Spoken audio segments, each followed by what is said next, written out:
This is Horror Podcast.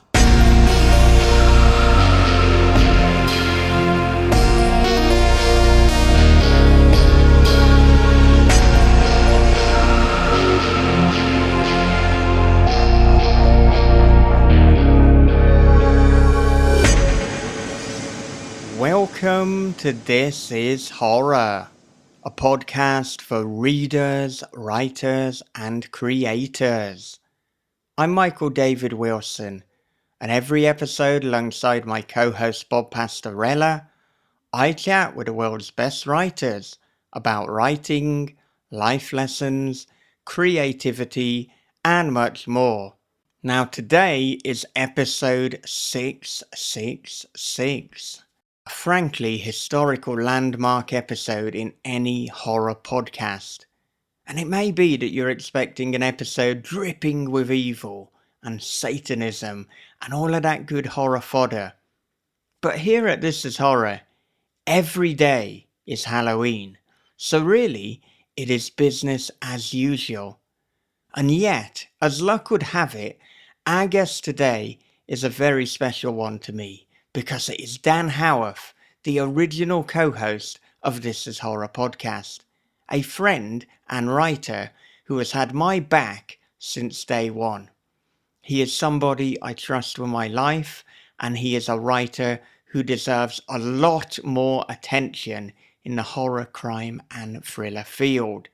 So if having Dan Howarth headline episode 666 brings Dan more sales and attention, then it is an episode well done. And when you think of horror, evil, and unease, things don't get much more uncomfortable than in Dan Howarth's weird horror novella, Drone, a story set on an idyllic island that should be a paradise. But then one day, a strange noise can be heard throughout the entire island. A noise that affects all the island's residents, including our unfortunate protagonist Gallagher, as the community descends into fear and violence. So that is a little bit in terms of what Drone is about, and that's just one of the books that we're talking about today with Dan. We're also talking to him about his latest novel, Lionhearts. And additionally, we find out what he's been up to lately, which leads to a bizarre discussion on moving house and DIY. Perhaps not what you expect in episode 666 of This is Horror, but if nothing else, we are full of surprises. So, before any of that, a quick advert break. From the host of This is Horror podcast comes a dark thriller of obsession, paranoia, and voyeurism. After relocating to a small coastal town, Brian discovers a hole that gazes into his neighbor's bedroom. Every night she dances and he peeps. Same song, same time, same wild and mesmerizing dance. But soon Brian suspects he's not the only one watching, and she's not the only one being watched. They're watching is The Wicker Man meets Body Double with a splash of Suspiria. They're Watching by Michael David Wilson and Bob Pastorella is available from thisishorror.co.uk, Amazon, and wherever good books are sold. Cosmovorous, the debut cosmic horror novel by R.C. Housen, is now available as an audio experience. Featuring an original dark synthwave score, this story will take you to the next level of terror. Come hear the story that readers are calling Barker Meets Lovecraft, a phantasm-style cosmic horror adventure and a full-bore, unflinching, nihilistic nightmare. Cosmovorous, the audiobook by R.C. Housen. Come listen if you dare.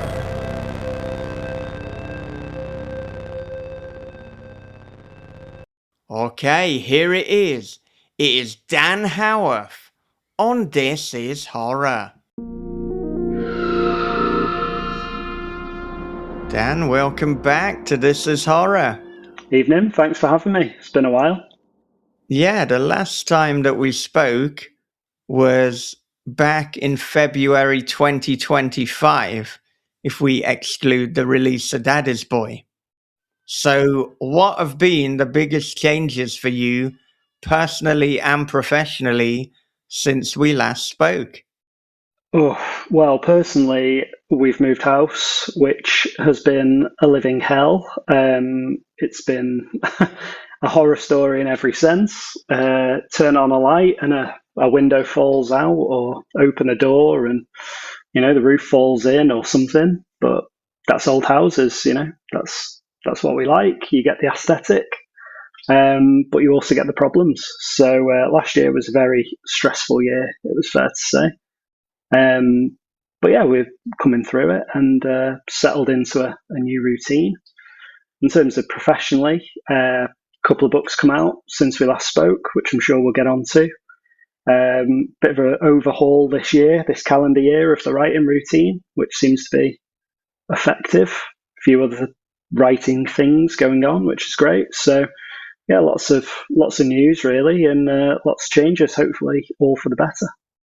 What inspired you to move house apart from just a hatred of normality and just wanting to inflict chaos upon yourself? Yeah, I just live for drama and tedious legal admin, actually. So yeah, that was it.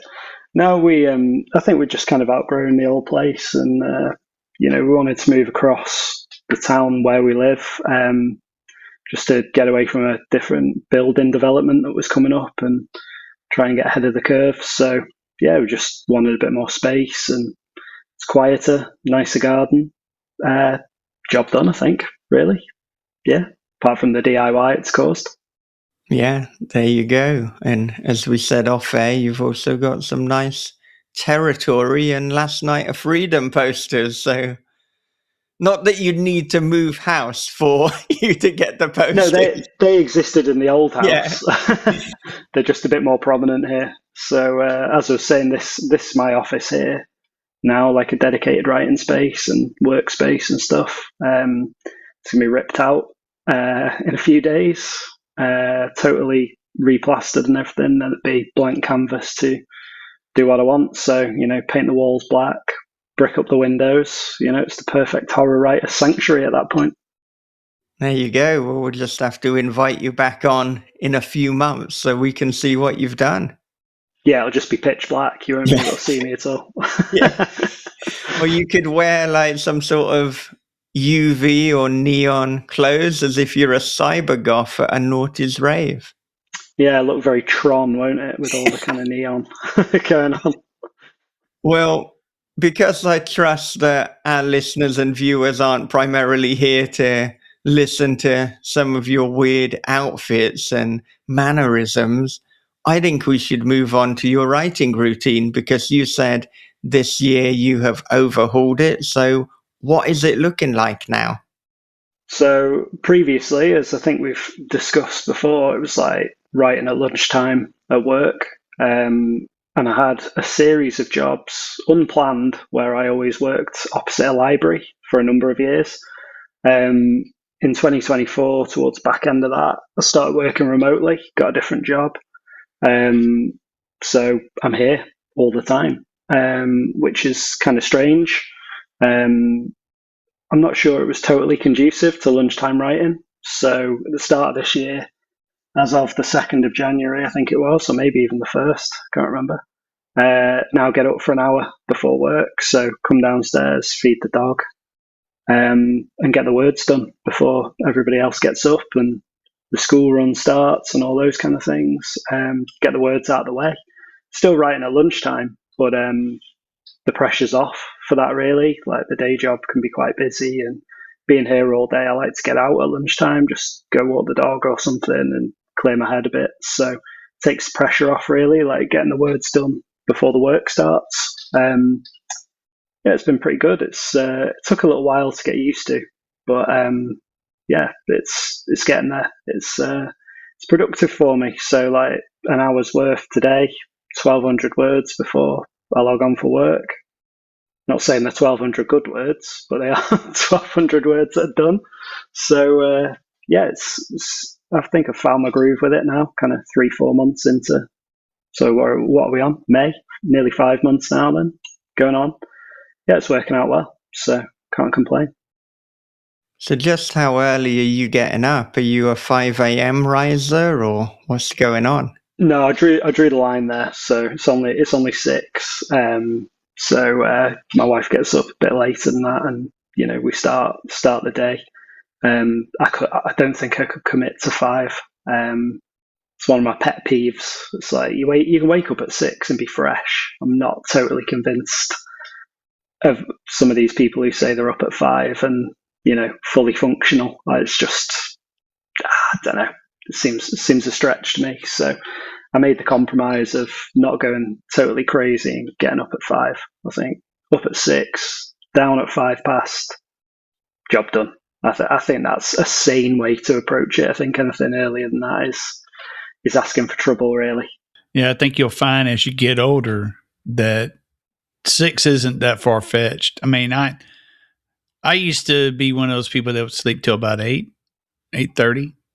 My job won't allow me to do that for most days. So getting up at 7:30 is pretty early for me, but it feels right. Getting up at 6, I'm still, I'm functional. Just need a little bit more coffee. But you get me up at 5 o'clock in the morning, and I can't even produce human sounds. So it's just that 1 hour difference that just fucks me up so bad. It's like, what the hell? I'm sure there are people out there who do that, who wake up at 5 to write, and they're scowling at me right now. But I am quite skeptical of some of these extreme routines, and for me, it was just too much. Like, I thought about trialing it, but yeah, just the thought of getting up at that time, I just can't see how I would get anything productive done. I'd rather have that one productive hour that I can count on than whittle away some of the time, like warming up. Like, I'm in a position now where, like I say, I'm downstairs at 5 past, the dog's fed, and I'm here, I'm at this computer, and my brain is totally focused on that writing. I think if I was up any earlier, I'd be scrambling around for consciousness before I was able to do anything. So I think I found the sweet spot now, and it's become a productive time for me. And as the weather's getting better and we're moving into the summer, it's it's a pretty pleasant experience to get up and have that hour free of work or anything else really to just kind of focus on the words. And there are no emails pinging in from work. There's none of that kind of stuff. The phone's upstairs, no other distractions. The internet's off. It's just right.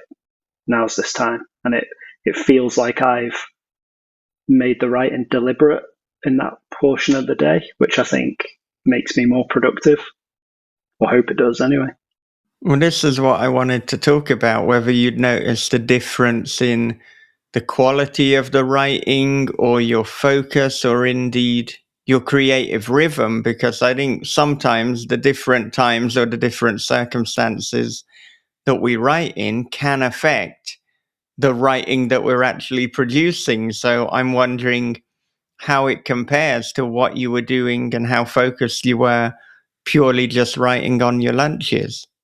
Yeah, I think the focus is there. Like, that's I've kind of trained myself to have that focus now, whereby when I'm here in front of this laptop, I know why I'm here, and it's almost like a Pavlovian response. You open the laptop, it's word time.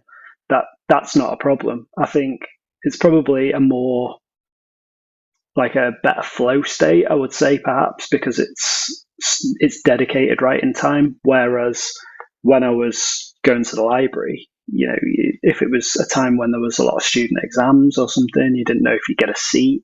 So it was there was a lot more rushing involved, and it involved time getting there, which only a couple of minutes, crossing the road and running across the street and all that kind of stuff, but still losing a bit of time on both ends. And sometimes you can lose time in there, if there's no seats available, all that kind of stuff. So it's a bit less rushed.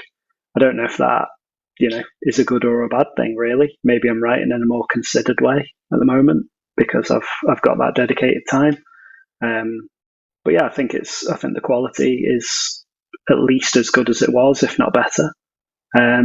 Yeah, I'm finding it beneficial, and it's almost like a bit of a stress reliever to get it done early in the day, because now when I log on at 8 for work, I know that those emails get my focus, whereas previously I'd get to about 11 o'clock and I'm like, it's nearly writing time, and you're not necessarily as focused on your job as you were or you should be. So, now I can kind of clear that morning and know that the words are done and focus on other things. So when lunchtime does come round, if I can steal half an hour once I walk the dog or whatever, yeah, that's great. I'll get some extra words in.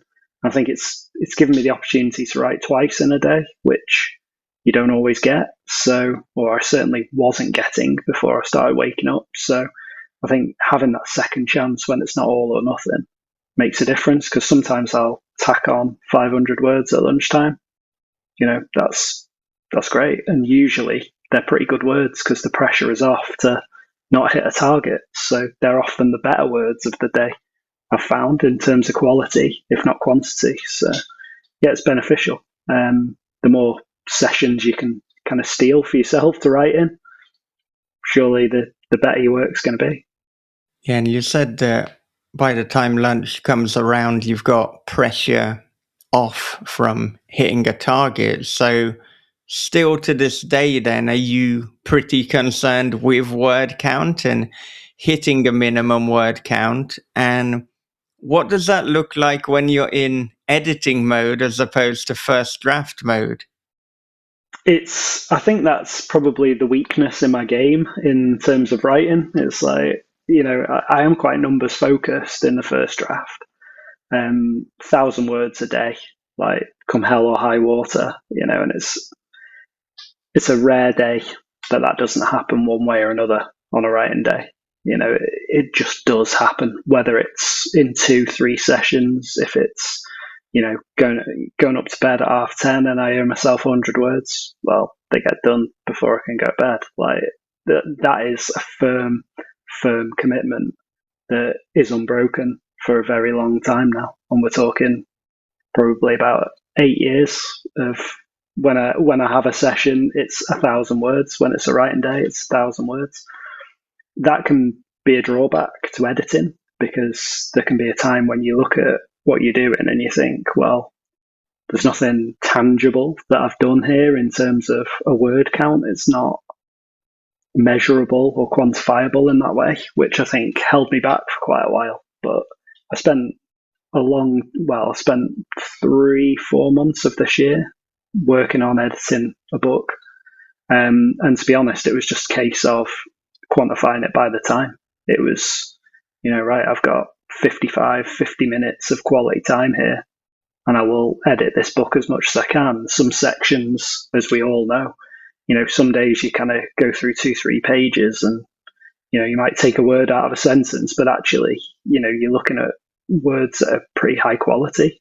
Other days you might look at something that needs a bit more structure to it, or the dialogue's off, or the pacing's wrong, and you might look back at it and think, actually, only, half a page has changed here, but they're important changes.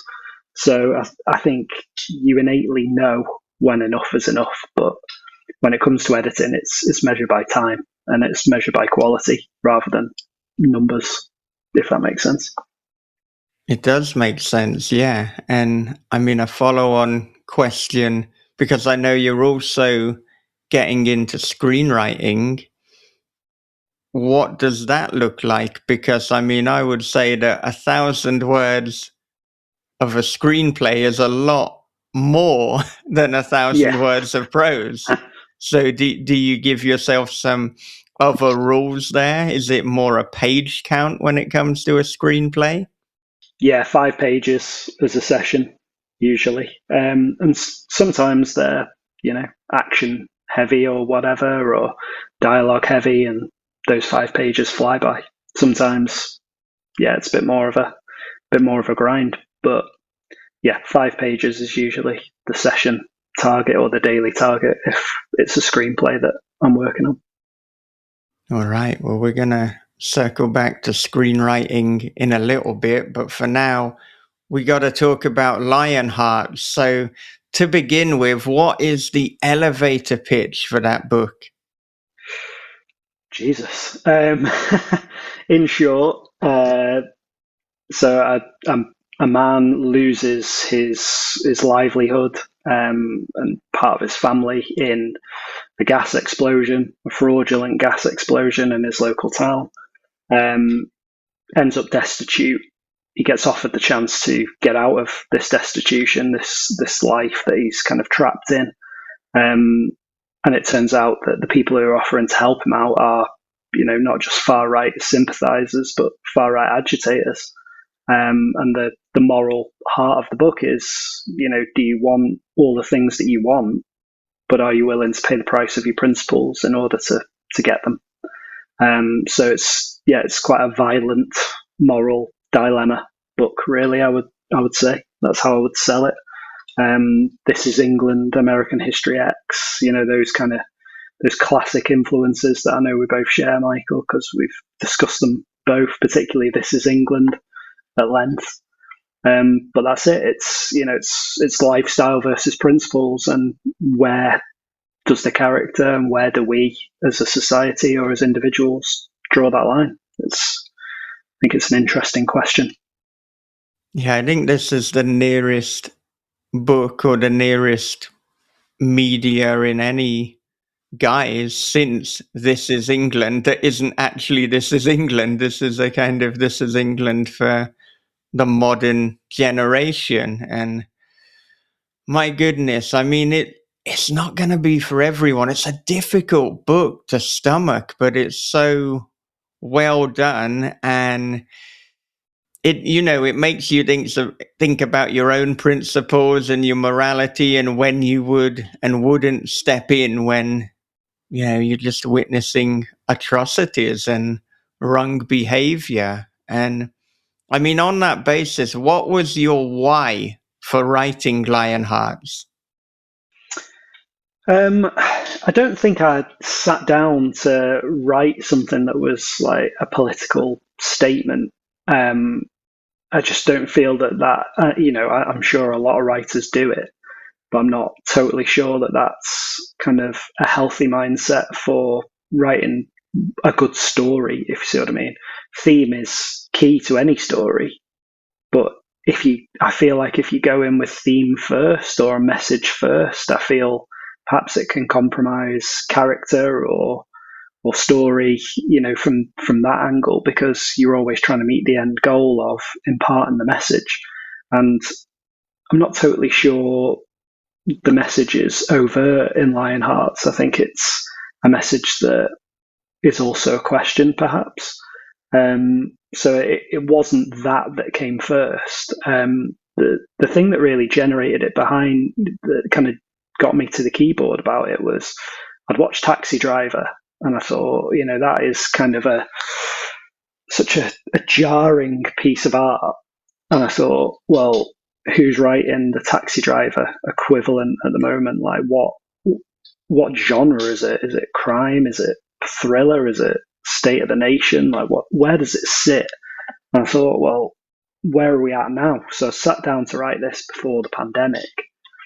And one of the things that kind of inspired me to do it was, you always hear crime writers and they always go, oh, do you know who gives you the insight into what society is really like? It's police officers. They deal with all levels of society. And I was thinking, yeah, well, that's kind of true, but I can't remember last time I spoke to a police officer. I'm not sure that's totally true. I class myself as fairly average individual. I've not seen a copper, apart from driving past, about 10 years. So I thought, well, who does see society on every level? And Amazon delivery drivers basically came to mind because we all deal with them. You see them on a daily basis. They're going to all levels of society. So I was thinking, well, who might end up there? Who might end up living in the van? What might they see? What might people want them to see?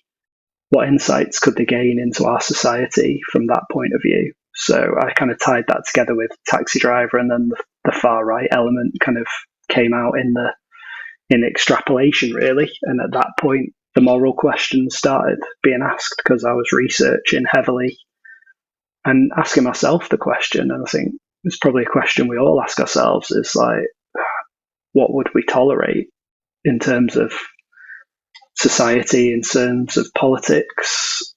Where do we stand as individuals, and what do we stand for? So it's kind of a mixture of that, really. And it was inspired by a true event that happened not too far from where I live. So there was a huge explosion. The explosion that opens the book was a real event. And I saw how the town suffered on the back of it, because there was no funding, there was no help. People lost businesses, they lost their homes. They were kind of left at the mercy of the goodwill of the community rather than the council or the government helping them out. So I thought, well, we've seen some positive examples, but is there something that, horror writer brain kicks in? Is there, something awful or worse that could come out of this? And then it all kind of tied together, really. So yeah, there was a lot of questions I was asking myself. It was written during the pandemic, so it was a strange time for everybody's mental health, I think, and going down some of those rabbit holes probably didn't help in the middle of a global lockdown. Yeah, I mean, goodness, talk about a real mix of emotions for you to be experiencing in a house that you're not allowed to leave. So there's another element of horror right there. Yeah, exactly. And I mean, so I know from our conversations that this book has been on a journey in terms of who to publish it via and its publication path. So I wondered if you wanted to talk a little bit about that, the journey that it went on, and then how you ultimately arrived at putting it out via your own imprint. Yeah, it has had a very long and odd history, it's fair to say. So I wrote it, as I probably finished it probably about this time, so May 2020, and entered it into quite a prominent competition, New Writing North, Northern Debut Award, which is for unpublished writers. And it got shortlisted for that, which pretty good achievement. Around the same time, it came pretty close with a couple of agents. They took the 4 manuscripts and ultimately decided against it, which is fair enough. It got accepted for publication by an indie press, which we went through the editing process, and then the press collapsed and the editor just disappeared off the face of the earth. Thankfully, there was no money owed or anything like that. You hear some horror stories about indie presses. This isn't one of those. It was more of a hard luck story than a bad story, I guess. We came close to getting it out there, and it didn't quite work out, which is fine. So I took it back, did some more work on it, and then at the back end of last year, just before I published it, another agent took the full manuscript, and they said that they really liked it, but because they were a new agent, they didn't feel they had kind of the clout and the influence with editors to be able to sell it because of the content, really.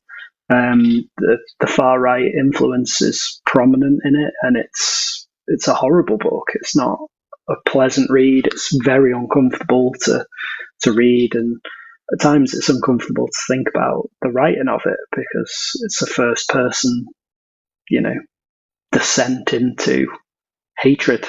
It's an uncomfortable read.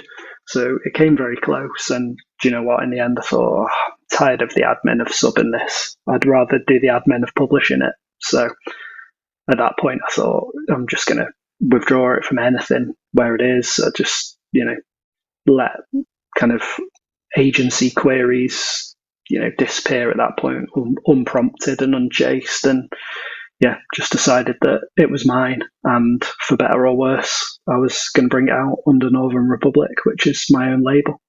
Yeah, and a very apt name for the publisher, given the content of this specific book.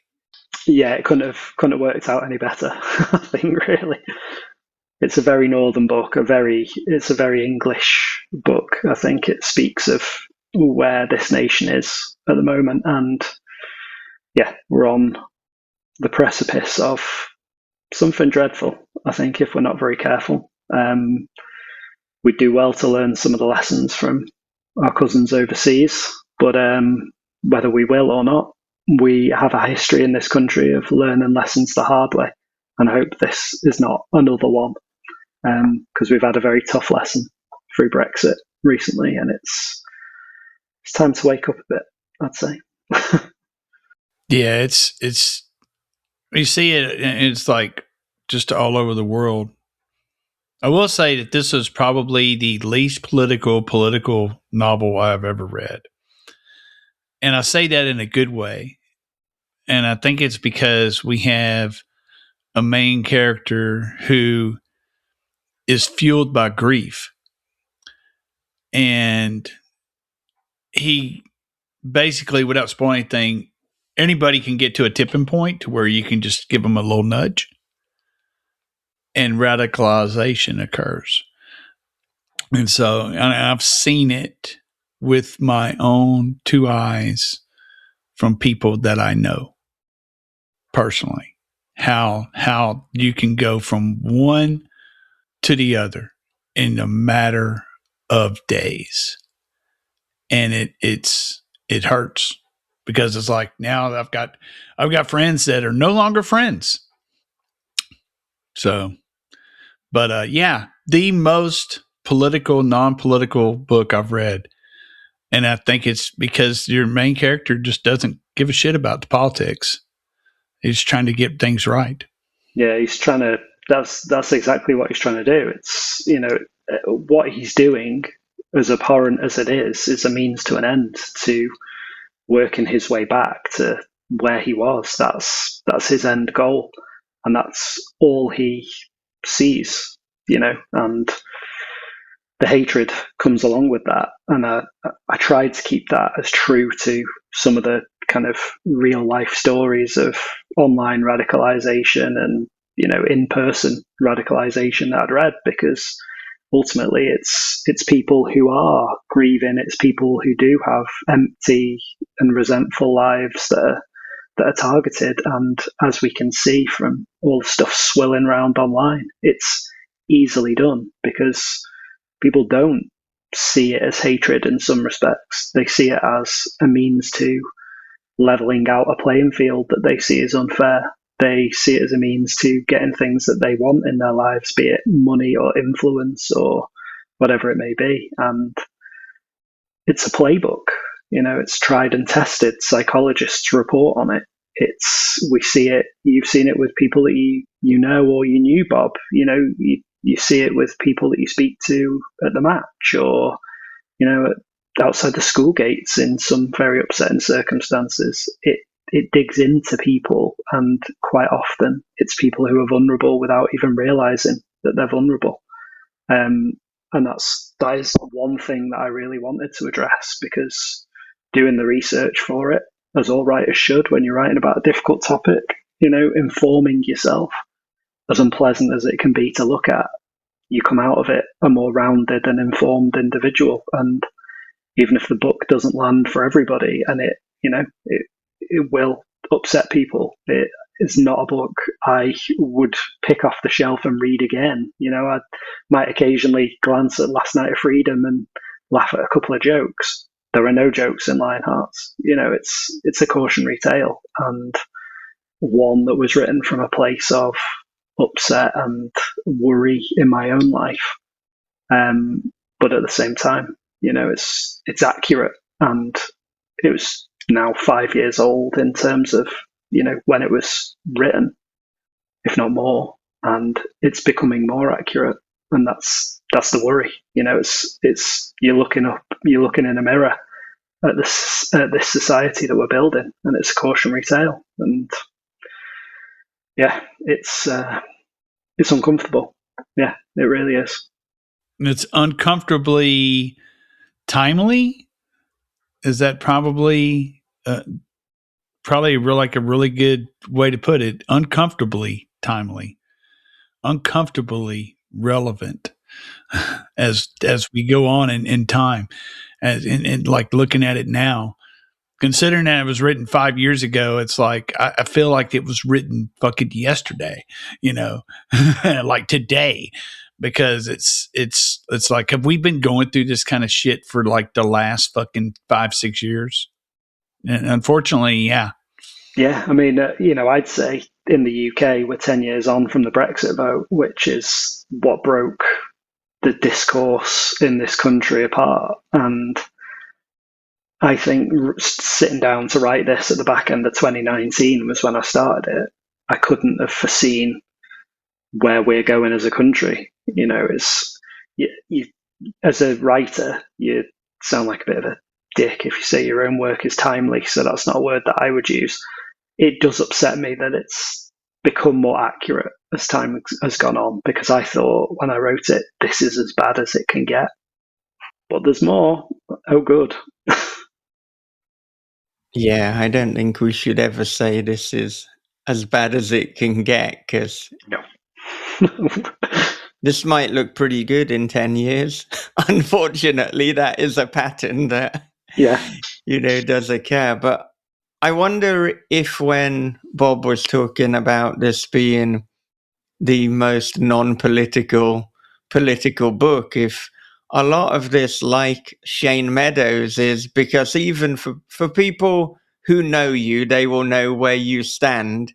And I'm sure at the end, once they've read the book, that they will also at least broadly be in the same position as you. I would hope so after having read it. But, that there's no overt message. You're never saying, this is wrong because X, Y, and Z. You're just almost objectively putting out the facts and the account as to what happens, and, leading the reader to decide, well, what do they think on that issue? Yeah, effectively. It's not for me to preach. My views are my views, and I strongly believe them. It's almost a badge of honor over here to be called a loony lefty. That makes me happy. It makes me proud. But I've learned one thing from dealing with people like Bob. I've got people in my life who I don't speak to anymore, and we've fallen out over political issues. And that's very sad. But at the end of the day, I know that they will never change my mind, and I will never change theirs. So it's not for me to judge. It's not for me to preach. The aim of the story was to tell a good story that hopefully people get to the end of and ask themselves questions about their own views and their own morals. It's not for me to guide them. It's for me to entertain first and foremost, and hopefully at points to shock. But it's also an open question. It's a decision for them to make as a reader as to where they stand. It's almost a challenge to their own views, hopefully. And yeah, I feel that's the most effective way to do so. If I set out to preach to somebody, I would have probably written quite a boring book. And I think Lionhearts is many things. I think it's a nasty piece of writing, but it's not bland, and it's not preaching. It's helping people make their own choices and their own mind up. And I think that's how it had to be, really, to be honest, to be a successful story in its own right. And in the writing and the research, did you change your mind or perspective about anything, or did it help you understand other people's points of view in a way that perhaps you hadn't prior to it? I think we're all very divided at the moment, and I think it's easy to shut off to the views of the other side, particularly when you look at some of these divisive figures, Trump, Farage, so absolutely cartoonishly obnoxious. It's difficult to take anything that comes out of their mouths seriously. But I think it's important to hear the view, even if you don't agree with it. Going through a lot of the research, you find yourself almost head in hands reading some of this stuff that people believe and people want to spread, and it's horrific and it's upsetting. But at the same time, it only cements the view that equality, diversity, these kind of things are so vital to who we are as a species, and the people trying to shut them down are just wrong. It's cemented my own views. The thing that I found most upsetting about reading into it are some of these stories of people who have been radicalized and fallen into the trap of the far right. It's sad. These aren't necessarily people who were born full of hate. Quite often they're people born with disadvantages in some ways, and people who've been bereaved, as the character in Lionhearts, and people who have been let down by society in other ways. Systems have failed them. It's not it's not immigrants coming over and taking people's jobs. It's the government letting people hang. It's the council not being able to afford to provide the services that these people need to rely on. It's all this hatred takes their focus away from what the true issue is, and it also gives them a purpose, as horrendous as it is, rather than trying to fix things for themselves or fix things for others.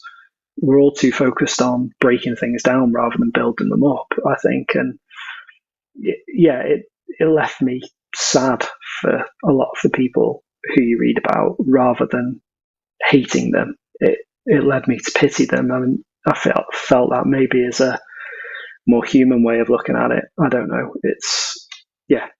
There's some sad stories out there, and some truly despicable ones too, let's not forget. But a lot of these people are being manipulated, and we're in a bad way because there's no way to fix the problems that are leaving these people so vulnerable to hate and to awful ideologies. Yeah, I bet it was kind of, and you probably already knew, but I mean, it feels like it can be a lot of times eye-opening to see how much of this stuff is just reverse engineered to sow discord, to create chaos, to allow these things to proliferate, to continue on. It's been happening since the 50s, especially in America. They figured out a long time ago, this is not conspiracy theory, but if they can create chaos, then they can control how people vote. And they just know how to tip it, and it's the people who get caught up in this, the real people, those, the radicalized ones, there's some despicable stuff in there, but like you said, it's very sad that they got caught up in that they've been manipulated. And we need, you can't attack that. You have to attack where it's coming from. You have to get to the people engineering it. Yeah, agreed. It's misdirection away from the true problems of a society, and on a micro level, the true problems of a life. And it could be, as I've said, grief or lack of opportunity, all those kind of things that need to be addressed. Depression in a lot of cases, mental health issues in others. It's a lot of vulnerable people are being taken in by hatred, and people who almost certainly do not see themselves as vulnerable for one reason or another as well. It's frightening, and it's continually done, and it's easily done, and that's the problem. Now, it's pretty obvious that writing this was not a pleasant experience for you. You've said that you were left feeling sad and just, in a place where you were really despairing for the world, kind of understandably, really. So I'm wondering, did you have to kind of put things in place to almost protect, I suppose, your own mental well-being, or did you decide, right, after this, I'm going to watch some comedy or something just to, feel in a better place? And then also in terms of the project and the book that you wrote after, did you make sure that that was lighter just so you've got this balance? Yeah, I wrote, so straight after I finished it, like I wrote this draft really quickly. Like once I got into it, it was pretty like intense. It was, a very short process, but one that was, extremely focused.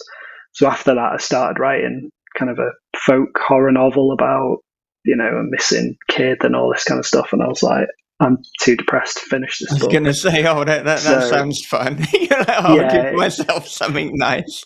So I wrote a comedy, basically. So I took a couple of days off, and then I wrote a comedy book about a man and his father who were trying to save their local non-league football club from going out of business in a kind of Phoenix Nights style series of events, which I never did anything with, but I just wrote it to write something that... What do you mean? That sounds amazing. Yeah, I've got that sounds like a good pairing for a double bill with my book, Daddy's Boy. I need to read this. There are less sausage jokes in this, but more football references, so it evens out. Yeah, I must admit, I wrote it, and I don't think I've looked at it since probably about November 2020 when I finished writing it. So who knows? It could be amazing, but it could also be just shit that I wrote while I was still, repairing my brain, having read all this horrendous stuff to write a really nasty novel. So yeah, I wrote a TV pilot for it. It's kind of more comedy drama, I would say, than sitcom. But there's plenty of jokes in it. But then I just haven't done anything with that either. So maybe there's a lesson here for me to actually try and, see some of these things through to completion in the future. More ideas than I know what to do with, clearly. Yeah. I'd forgotten about that book, actually, until you mentioned that. Yeah, I genuinely had forgotten that exists. I was wondering if some of the reluctance was, and I hate kind of talking about like branding and aesthetic and all that kind of boring businessy stuff, but if that played into it, because at the moment, what you're releasing is firmly within horror. There's kind of horror crime crossover.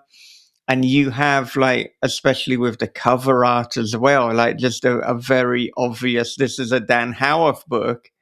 But if you put like the Phoenix Nights football comedy, it's a little bit different. So yeah. Is that a reason? Are you going to have to, if you put that out, do it under another but obvious name?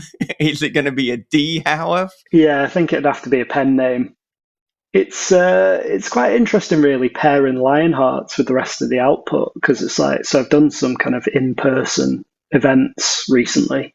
The most recent one being the Indie Horror Chapter event in Liverpool, which was a great day. But I've got like the 5 books that are out. So I've got Drone, Last Night of Freedom, Territory, Dark Missives, which are all very obviously horror. And you kind of, people say, so what are your books about? And you kind of go horror, horror, horror, horror. And then you go, do you hate Nigel Farage? Because this might be the book for you. It's that, even that is like a left field pitch at some of those places. So yeah, I think throwing a comedy in there would probably have to be definitely under a pen name, and maybe even under a different imprint. I don't know, but we'll cross that bridge when we come to it. I might read it back and it barely makes sense. Who knows? We're a long way away from that one seeing the light of day, I would imagine. Maybe the script will do better. Who knows? Well, if you need a reader for that one, if you decide you're looking to seriously consider publishing it, then get in touch, because that is exactly the type of weird comedic thing that I'm totally into. Oh yeah, I mean, we'll say Lionhearts is a left turn from some of the other stuff that I'm doing. This is turning left and jumping off a cliff into a whole different sea entirely. I mean, fuck knows where I'm going with that, but yeah, it was fun to write. Yeah, there's a good few jokes in it, and tried to make it kind of a bit heartwarming, kind of dad and lad, bonding over going to the match kind of thing. So yeah, it was very, very different to Lionhearts in pretty much every way. And I think I needed that, really. Needed that reset after all that misery. Oh, yeah. And you mentioned with the independent or the small press that went under that, it was all set for publication. And I understand too that it had gone through an editorial process. So, I mean, after you got the rights back to it, how much of those original edits were you then keeping? How much were you going back to your original manuscript? And what did the ultimate process look like in terms of the finished product that we've got today? The edits were an interesting process, largely because the editor who'd taken it was American.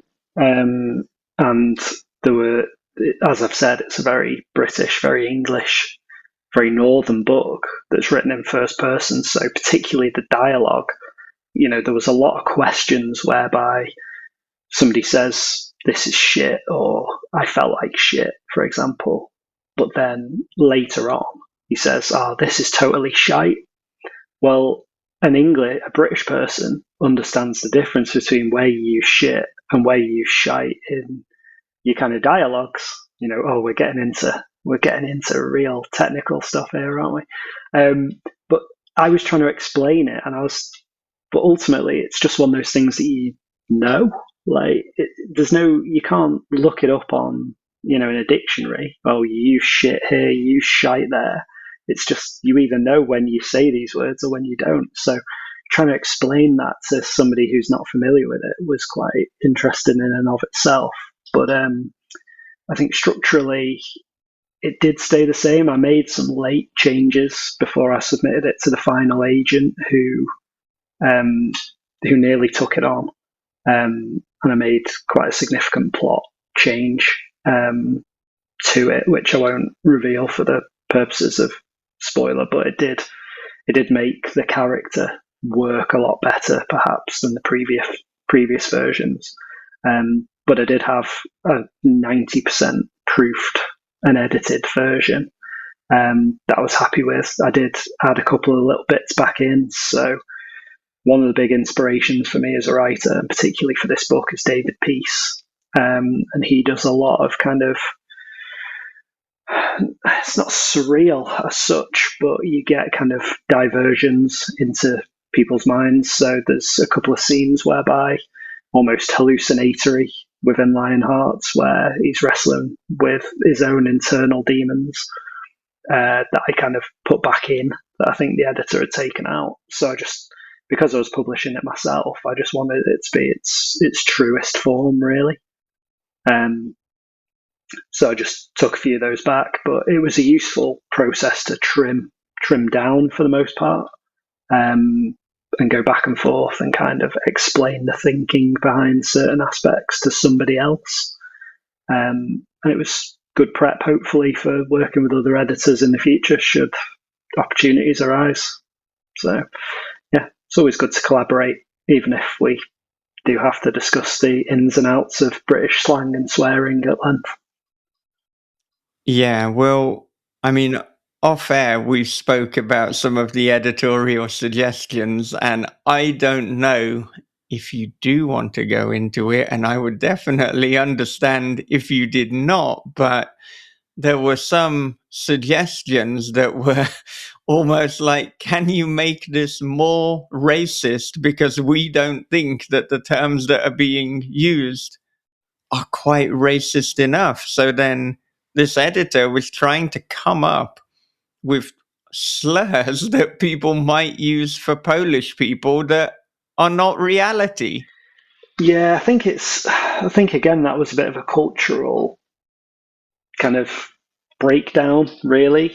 There's a lot of people get angry about immigration in this country, but immigration to this country historically, or certainly, in the early part of this century, it wasn't based on race. It wasn't based on differences of skin color and even religion for the most part. It was based on nationality. You'd have a lot of people from Eastern Europe coming over to work hard and to do jobs in this country.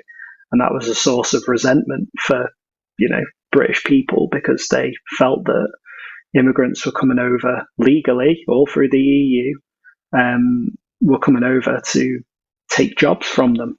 And explaining that to this editor was also quite difficult, because it wasn't a racism that was based on the colour of people's skin. And it was something that they didn't truly understand, I don't think. So, yeah, I mean, in Lionhearts, there are no overtly racist terms used, and I was specific on that. I wanted it to be reflective of the fact that, there are no unspeakable words issued in that book, put it that way, and nor should there be. But the hatred isn't always obvious in words, it's obvious in actions and attitudes, and that's how I wanted to be able to display it. So I felt that some of those suggestions, ridiculous as they were at times, were cheapening the effect of, we see how the character chooses to treat individuals that he does not like, and the hatred is implicit in that. And I don't think we need to come up with ridiculous and sordid names to drop into the dialogue to be able to emphasize that. Readers can pick up on it. And I think there was an element of not trusting the reader, and also going for a bit of sensationalism that I think probably would have cheapened the overall effect. So, yeah, I spent quite a bit of time pushing back on pretty much every suggestion when it came to that. And, yeah, some of them were ludicrous, it was fair to say, with all due respect to the editor, because they may watch this, who knows. Oh, yeah. I mean, I heard some of the suggestions, and yeah, they were outrageously hilarious just in their incorrectness, let's put it like that. And I mean, it wouldn't just cheapen the book, but for people from the UK who are familiar with what's going on, it would completely throw you out of the story. Because I think one of the strengths of Lionhearts is it is grounded in realism, and it is, unapologetically authentic. It doesn't shy away. So if you added almost these cartoonish terms, then you'd be out. Yeah, and it would lose its effect. It's. I tried to make it as true to life as I possibly could, to be in a position where, blokes shouting a bunch of this made up abuse, it would have been ridiculous. So, that was my battle that I was fighting, really. Not only did I win, I think before they were going to publish it, a lot of those things were just discarded in the edit, but obviously in my version, none of them made it in. So, it came out how I wanted it in the end, one way or another. I think the racism is probably inherent in America, primarily because when it comes to immigration, people tend to think of it as a racial thing. And especially like where I live, we have to deal with it constantly. I had to, I work with the public, and I have to deal with customers who are racist, and we have, we do have a pretty high Hispanic population, and so we have bilingual representatives at work, and occasionally we'll get some older white. It's a white person. It's always a white person who's white. Basically even questioning why they're there, and but we're also, we've hired these people because they're tough and they can handle themselves. And, and it's fun to watch. Well, the reason that I'm here is because your phone's broken. You don't know how to make it work right. I do. And it's like, oh, you go, girl. But it's to me, it's sadly, it's grounded in racism. So I can understand how an American editor would go to those kind of extremes. And thankfully, cooler heads prevailed because, I don't think it would have had the same impact. I've had to wrestle in my own work deciding if I want to use one single racial slur, and push back on it, got permission, push back on that. And finally I said, you know what? That's how they would say it. So let's go. And I haven't had a single, never had anybody ever comment about it, but it's a tough decision. Yeah. Oh yeah, definitely. And I mean, because you mentioned David Peace before, I assume that it is no coincidence just how similar your novel covers look to the 1974 and 1977 covers of David Peace. Like, just that whole aesthetic and the framing, I feel he has to have been an influence. Yeah, absolutely. Yeah. That was a look that I wanted to take forward and develop with the cover designer that I work with, because I thought, actually, this is an aesthetic that speaks to the books and the way that the press is going as well, hopefully, in terms of consistency of output. So all of the novels have the similar framing device, and then they'll all have different coloration with a different central image. And yeah, I mean, branding is probably too sophisticated a word for me going, wouldn't it be good if they all looked a bit similar? But yeah, that's the effect. I think you're in a position where people can recognize one of those novels. Certainly when the next one comes out and it fits the bill, fits the criteria.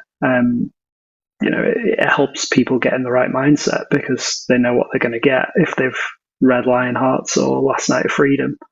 One day I'll release a novel that doesn't begin with L.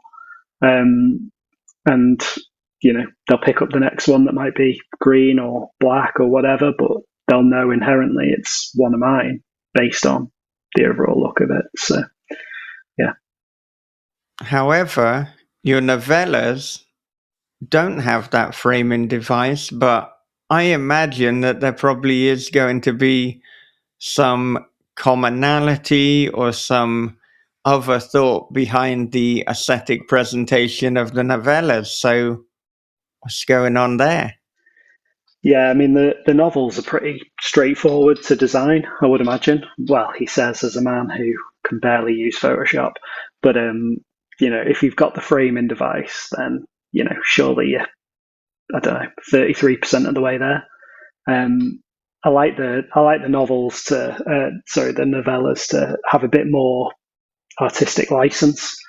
So both Territory and Drone are something that, I come up with the cover design, as in the overall idea, and then pitch it to somebody who's more talented than I am in terms of actually making the design work.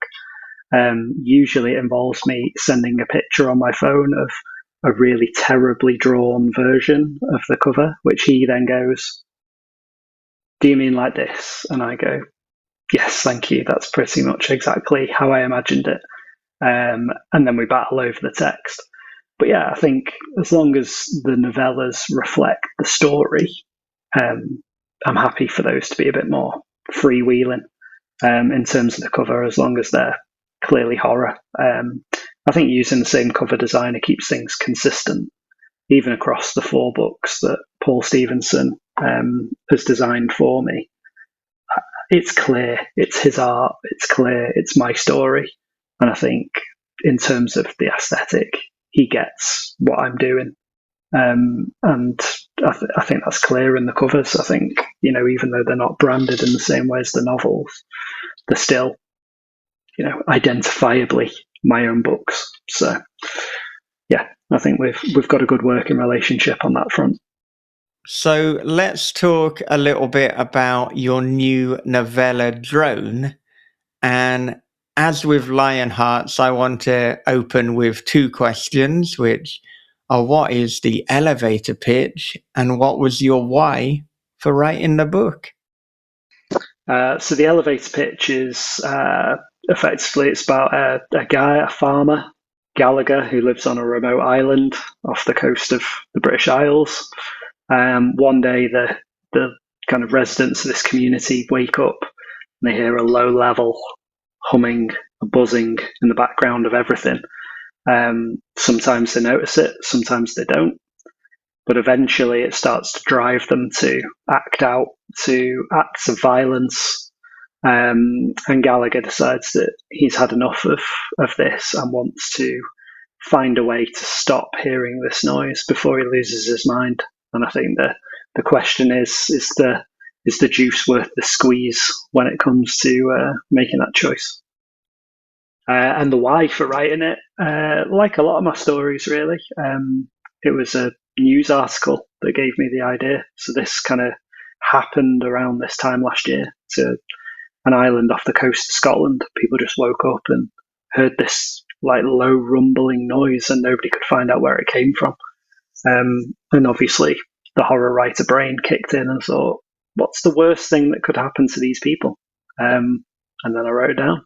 So, yeah, news stories are a big kind of story generator for me. I don't go looking for it, but some days you just read a slightly unusual story in the news and go, "Oh, I could make something of that."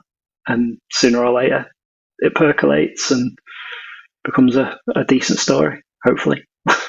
Oh yeah, there's a lot of horror within the news and a lot of bizarre and eccentric things that seem to occur. And yeah, it's usually like local news, regional news. You tend to get like the odder stories.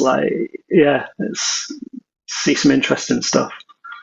Yeah, because there's not enough going on in towns like small town Kidderminster, so they have to, almost go looking for what's the village weirdo done this week. Let's write a little story about that. Yeah, it's like near where I live in Birkenhead. There's a flat where this guy, I think he's like a semi-famous artist, has just like installed all these artworks in this flat. I think he's now died, and people are discussing what to do with the flat. And I was like, I know what to do with the flat. I'm going to write a story about it. Because it's weird and it's taken my attention. So now it must be made into fiction.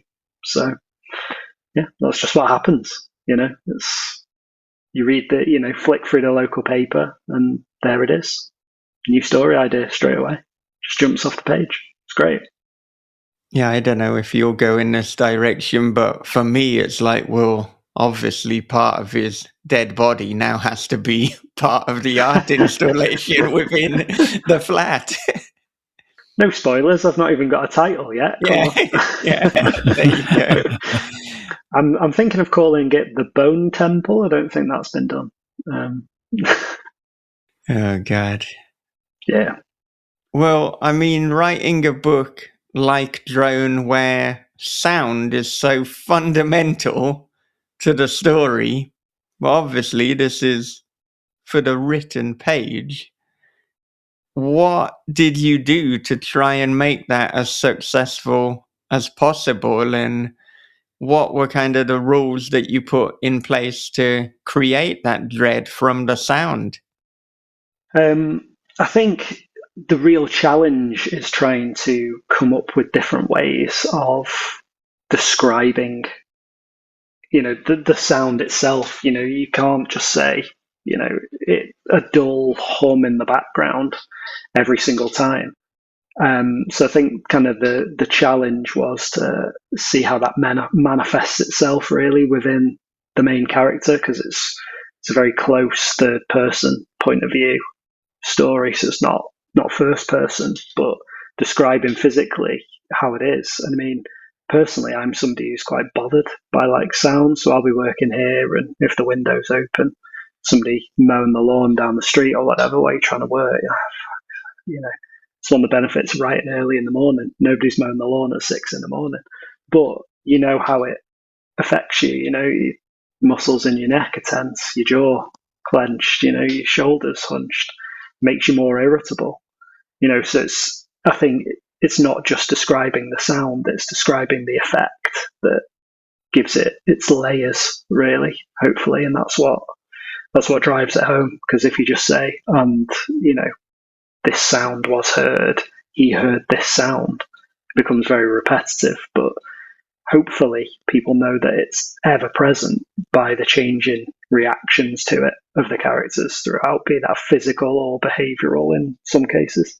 Do you ordinarily listen to music while writing?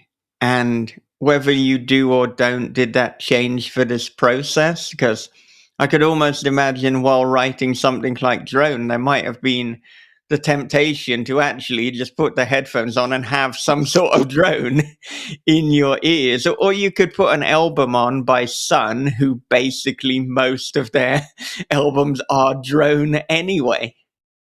Yeah, I never ever listen to music while I'm writing, never. Which is probably why I'm so irritable to noise, because the slightest thing I'm hearing it all. But I put some white noise on at one point to kind of get in the mindset for this. So it wasn't like a specific droning sound, but just something that was, I put it on quite low and just tried to imagine how people would feel if they were listening to that, or, you know, the whole time. I know a lot of people put it on sleep and it blocks out other noise, but to me it was quite effective because, you know, I never listen to music or anything while I'm writing. So to put that on, it was distracting, and that was the point. Really, I allowed myself to be irritated by it, and hopefully it helped make the reactions authentic, because it was pissing me off. I was going to say, so if you don't listen to music and you don't listen to white noise when you write, does the natural high-pitched whine that your auditory system makes drive you batty? You know what I'm talking about? When there's complete silence, your brain will make a sound to make the cilia in your ears move. I've never experienced complete silence. You come down in the morning, you can hear the dog. Yeah.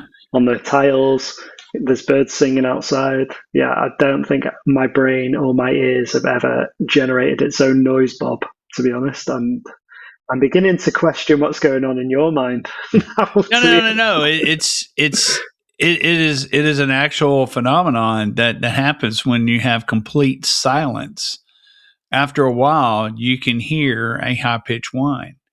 I mean, and it's very low. It's not uncomfortable. But it's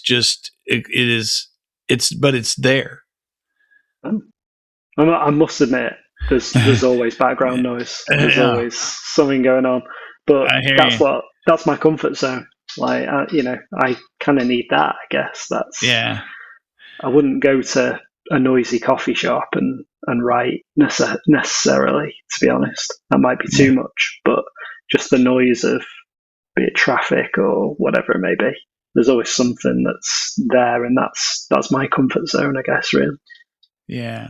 It doesn't happen over here very often either, because I live in an apartment complex, and so I have a neighbor who's dying, and we have people who ride back and forth constantly. Trucks. I'm back here by a gigantic dumpster that they, and the maintenance people. So occasionally when I do hear it, it's like, wow, there's total silence, and it's nice. And then it'll be broken by a cat fart or something. But yeah. I feel like there's a similar but distinct idea that Bob now has, and you could title it something like The Unbearable Scream of Silence. Yeah. And just these people going mad anytime it's completely quiet. So you have to have noise. It's almost like, silence is the enemy. the opposite of A Quiet Place. Exactly. Yeah. As I was saying that, I was thinking, this is the inverse right there. Love it. Yeah. And Get right in it, Bob. Come on. No, I mean, the title's already there. I mean, titles are not copyrightable. And so Simon and Garfunkel, The Sound of Silence. There you go. There you go. Yeah. And I mean, this is an incredibly original idea. So I'm wondering, did you take any inspiration from any films or other stories for Drone? And I guess because of the originality here, that if you did, they might be quite obscure, or people will be wondering how that linked into the ultimately finished story. I must admit, it's not something that I've seen done before. Certainly not on the page, anyway. And when the trailer dropped for Undertone, the film that I think is just coming out now, it might just be out or coming out. I must admit, I was like, oh shit! Like, no, don't be the same idea. And thankfully, obviously, it's not. But yeah, do you know what? Without realizing, I think I'd set myself a bit of a challenge to write it. And it was something that I really enjoyed doing. It was something a bit unique and a bit different. So yeah, it was only kind of afterwards I thought, oh, that was probably more difficult to write than I think I realized at the time. Certainly in the edits, I was like, oh, I've got to get some of this stuff nailed down in terms of the reactions and things like that. But yeah, it's I'd say maybe as sound being effective, not in the way that it is in Drone, but I'm not sure I can ever say this right. Barbarian Sound Studio, that film with Toby Jones. I'd seen that a couple of years ago, maybe, and that kind of played into it. There's a focus, isn't there, on sound within that, and I guess maybe subconscious kind of influence on the book. But yeah, an effective, if odd, film for me. Yeah, I saw that at Fright Fest many years ago, when far too sleep deprived to be watching such a complex and bizarre film. I think really I need to revisit it, but yeah, it was intimidatingly complex. Yeah. I must admit, I watched it in two goes. I just got to the point where I was like, it wasn't even that late, but I just thought, I feel like my brain's a bit too tired for this. Like, I've got to come back to finish the second half, like in the light of day when I can concentrate. But yeah, good film. And yeah, I think it's maybe an idea that kind of planted itself a few years ago and finally came out. I think it would have been an easy thing to do as like an audio drama or something like that, really, but much more of a challenge to try and communicate it on the page anyway. Yeah. And I mean, having read Drone and a number of your short stories, they often fall on the side of experimentalism. So I'm wondering, are you deliberately using your novels for more commercial ideas and then the novellas for more experimentation? I think so. One of the things that really changed for me was like, it must have been 3-4 years ago now, something like that. I read the book Writing the Uncanny, which is edited by Dan Coxon, and I think it's Richard V. Hurst. I could be wrong. I've not looked at it for a little while, so apologies if that name isn't quite right. And that was like a game changer for me in terms of, I don't know, just reading different essays on craft and writing things that were stranger. And it's, in terms of short fiction, I've always quite enjoyed that kind of weirder element of weird fiction of, John Lang and kind of, those kind of stories and that kind of thing. So having read that book, I wrote a couple of them in quite a rush that came out in a very different voice to how I'd been writing previously. And a lot of my short stories come out in that way. So I had Aperture published in Weird Horror magazine. I had a story called Tread published in Catonic Matter Quarterly. And they were both written at the same time, having read that. And I think what I wanted to do was try and build that voice out into longer form. So I was trying to build that into a novella. I don't feel like I've been able to write a novel in that voice as yet. I just feel like I can't always sustain it for the word count needed.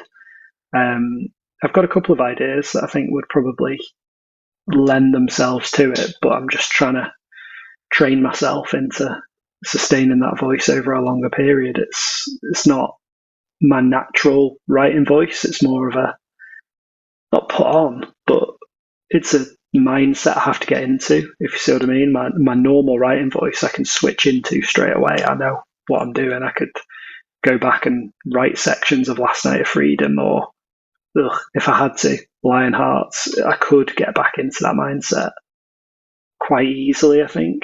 But for this shorter work, the voice that's within Drone just requires a bit more mental energy.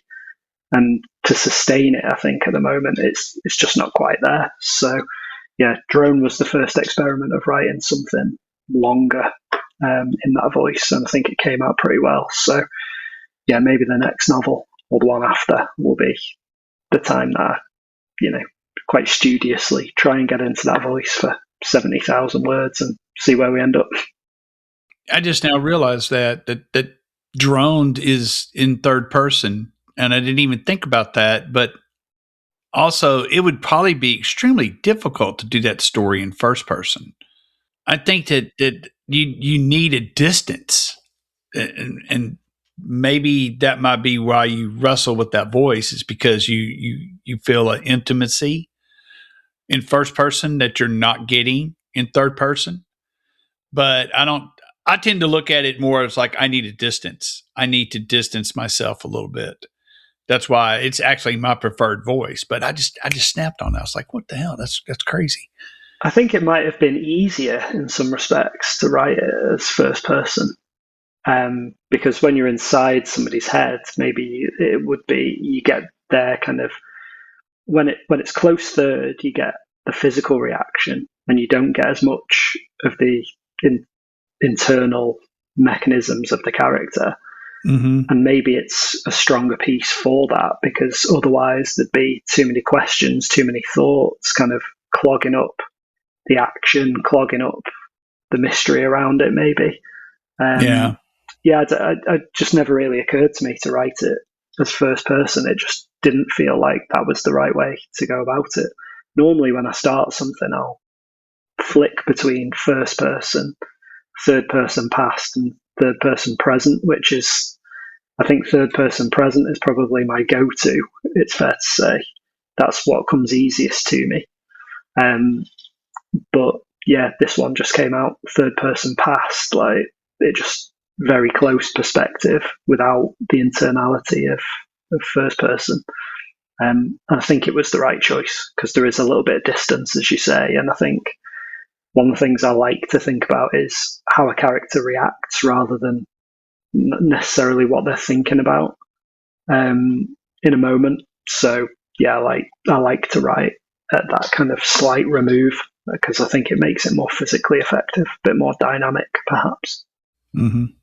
Yeah, and we've said that there's a change in your writing voice in Drone, obviously one that was very deliberate and necessary, but I'm wondering, are there any permanent changes that you think might have resulted from you writing Drone, or lessons that you would take forward in all your novels now?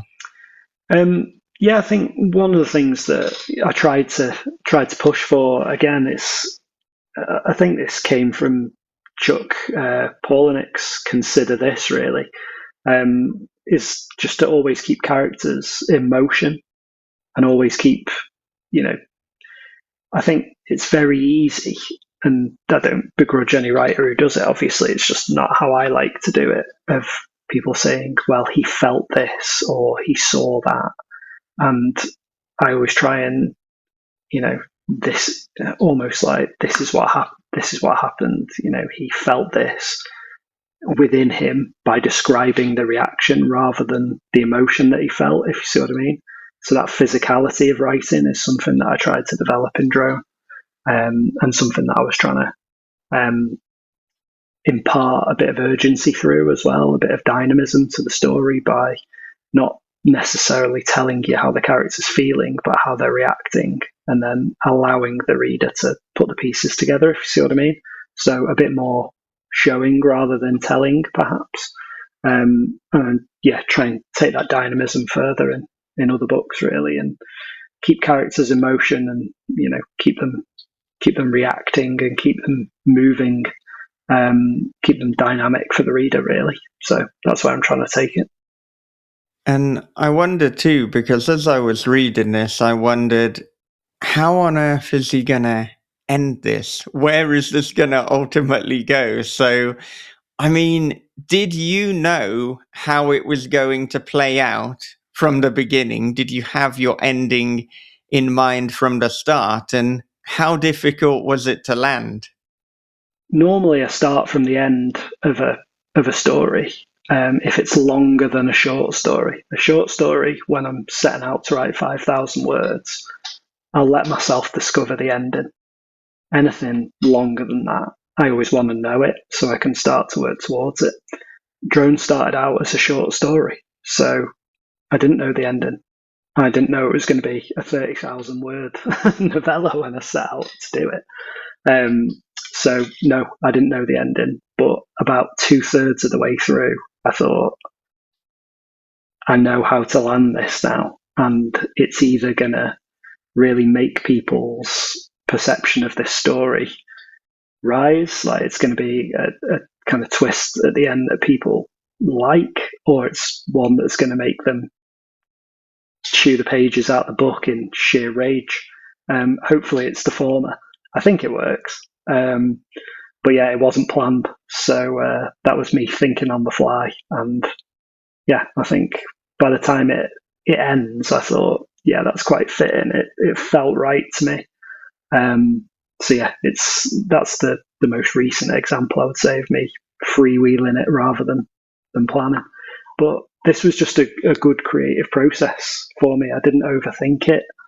This was something that was written while I was on a break from another project. I mean, it was written whilst we were moving house, pretty much. And I was just struggling with self-inflicted pressure of writing a different book that wasn't working.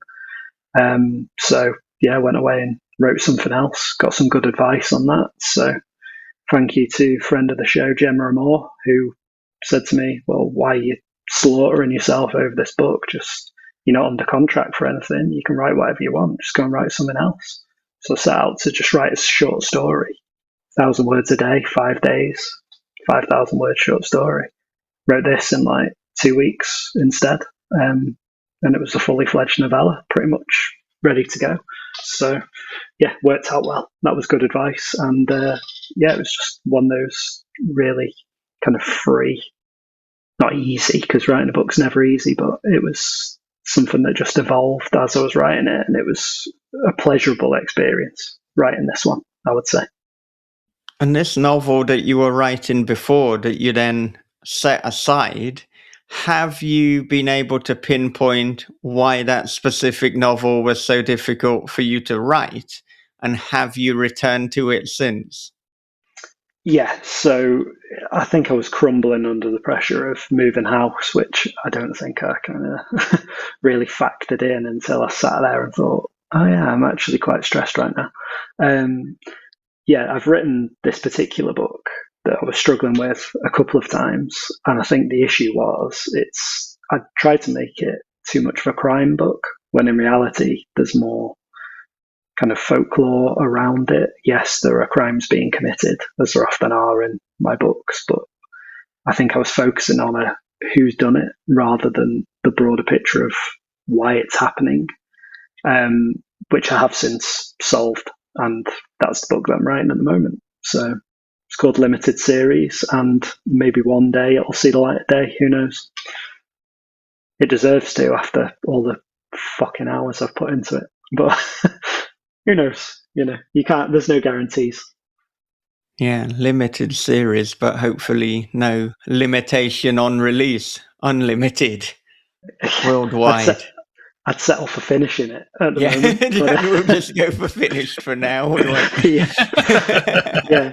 no limits on the word count, something like that. But yeah, let's just get the bloody thing done for once in a good form. So yeah, Yeah. it's a really cool concept. I'm really happy with it, which is why I keep coming back to it. But yeah, there's a muddy middle that I think I've struggled with. But yeah, I've got my ducks in a row now. Feeling a bit more optimistic about it.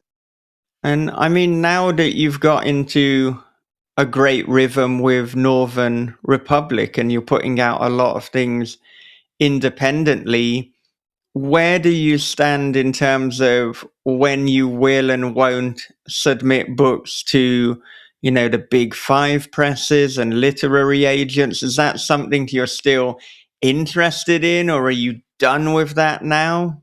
What's going on? Yeah, totally open to representation. Never say no to that. With Drone, for example, though, it's 30,000 word novella. That is a book that fell firmly in the wheelhouse of something I can do myself and would be happy to do myself. With the novels, they usually go through the process of going to lit agents first, and in some cases, some of the bigger presses if they're open at the time. But beyond that, yeah, it's good to have Northern Republic as a backup. Just because an agent doesn't take the book doesn't mean that it's not good. It might not be a good fit for the bookshelf at Waterstones, particularly at the moment. It might not be on trend. It might not, be a book that, will sell tens of thousands, because not every book is. But yeah, I'm just kind of make that decision. Usually a novel, I'd consider subbing to agents first or bigger presses. And then, if I need to bring it out myself, I will. That's no problem. I'm well versed in doing it now. And it's a process that I've grown to admire. It's fair to say.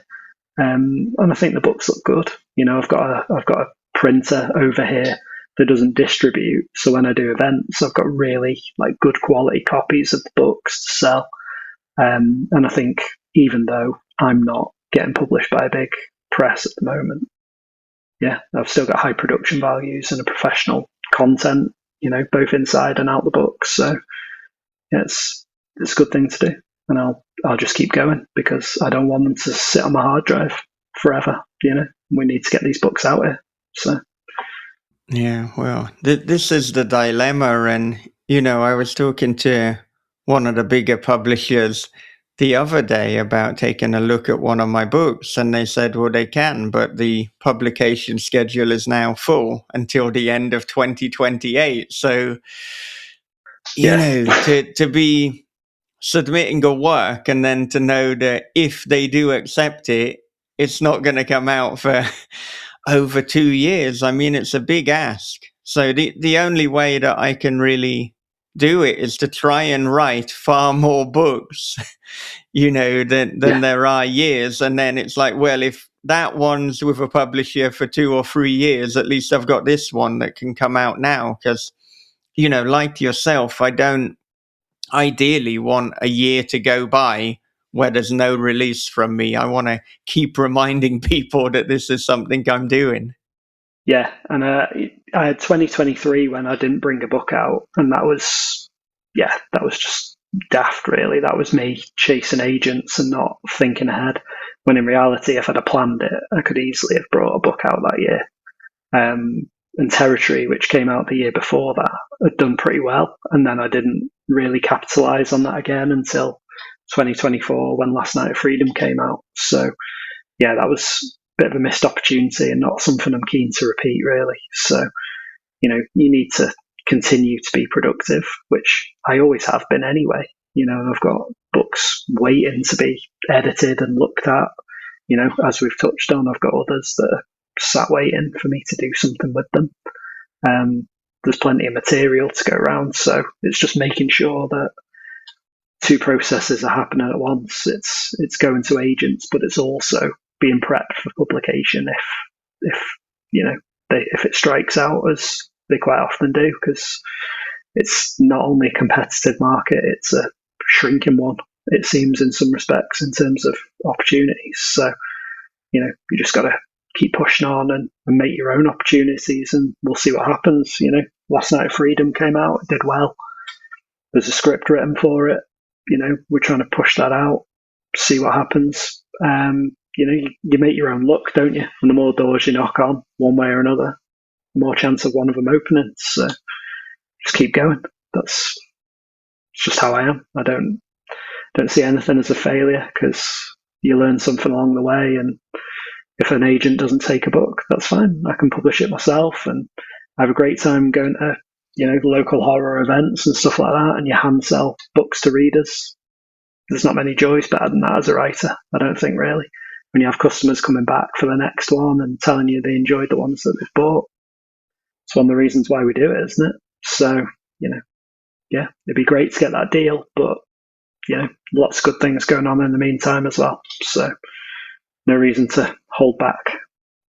All right. Well, we are coming up to the time that we have together, but before you go, I do want to talk just a little bit about the screenwriting, because you've mentioned it a number of times now. I know that it is becoming an increasingly important part of your writing life. So I'm wondering, how is this fitting into all the novel and novella writing? And in an ideal situation, what kind of balance would you want between how many scripts you're writing, how many books you're writing?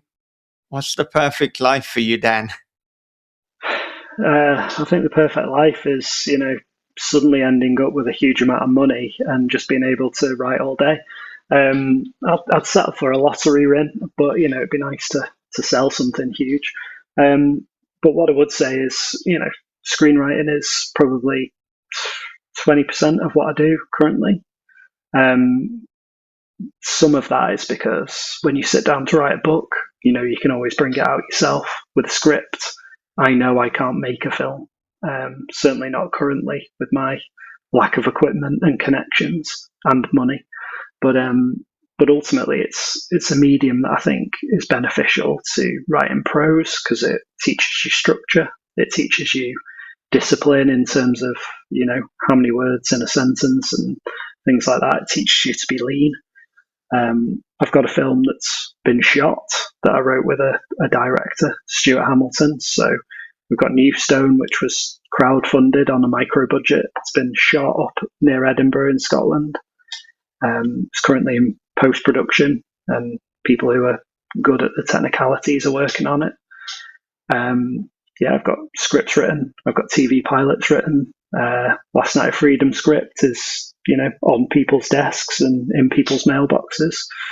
Who knows? Something could come of that. So, when the books are done and when there's some downtime, open up Final Draft and use a different program to torture myself. It's a nice distraction. I see it as a bit of a sidebar at the moment, but should the right opportunity come along, it'd be, something that I'd be keen to pursue, because it's almost like, playing a different sport sometimes, isn't it? It gives you fresh perspective almost on other things. So, as you know, Michael, it's good to switch between the two every now and then. I think there's lessons to be learned, towards your writing as a whole by writing in different disciplines. And certainly screenwriting books are some of the most effective writing resources I've found in terms of helping with your prose as well. So, I think they dovetail nicely. All right. Well, thank you so much for spending all this time chatting with us, for staying up so agonizingly late in the UK. But before you go, where can our listeners and viewers connect with you? So you can find me online at danhowarthwriter.com or northernrepublic.co.uk. You can find me on Blue Sky, Instagram, danhowarth20, that's 20. There is a Twitter account. I don't log on to that shit that often anymore. I don't think anybody does. But you can find all my details on my website. Drop me a line. Be good to hear from you. All right. Do you have any final thoughts to leave everyone with? The only thing I would say is don't get up too early. Nobody deserves that. I think we covered that nice and early in the episode. But also just, don't give up. As I said earlier, the more doors you knock on, the more chance one of them's going to open. So, yeah, persevere and just keep writing. Thank you so much for listening to Dan Howarth on This Is Horror. Now, if you would like to listen to every episode of This Is Horror ahead of the crowd, and to support over 13 years of horror fiction podcast interviews, then become our patron at patreon.com/thisishorror. Not only do you get early bird access to each episode, but you can submit questions to our interviewees. You'll also get video clips from past episodes, occasional bonus episodes, and exclusive announcements. So if that all sounds good, head over to patreon.com/thisishorror and join us today. And not only can you join us as a paid patron, but there's also a free tier option too. Okay, before I wrap up, a quick advert break. Cosmovorous, the debut cosmic horror novel by R.C. Housen, is now available as an audio experience. Featuring an original dark synthwave score, this story will take you to the next level of terror. Come hear the story that readers are calling Barker Meets Lovecraft, a phantasm-style cosmic horror adventure, and a full-bore, unflinching, nihilistic nightmare. Cosmovorous, the audiobook by R.C. Housen. Come listen if you dare.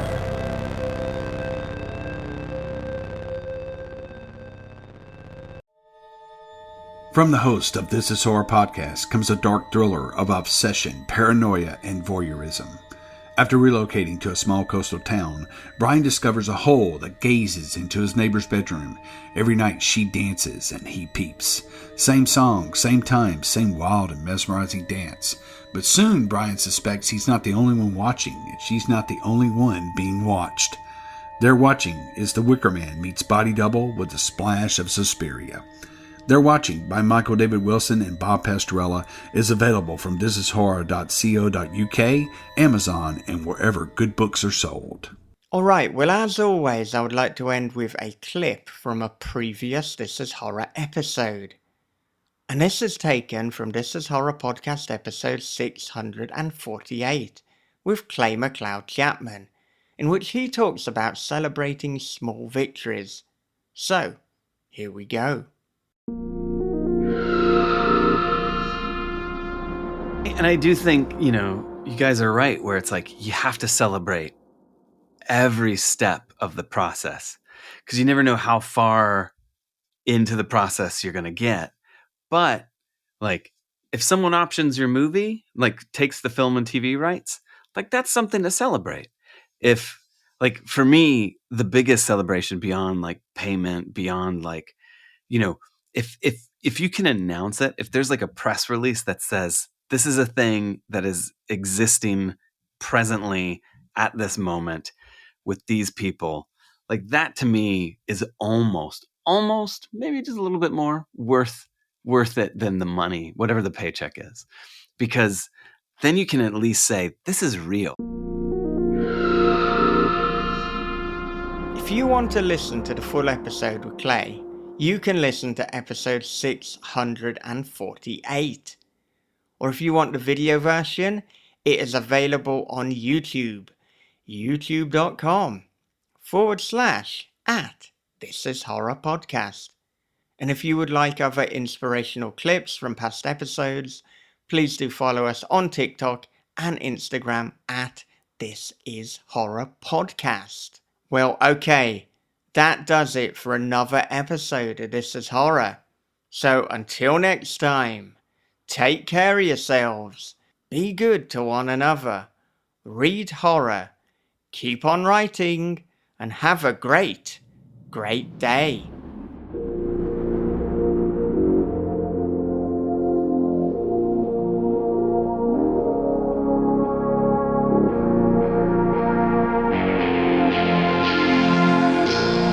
This is Horror Podcast.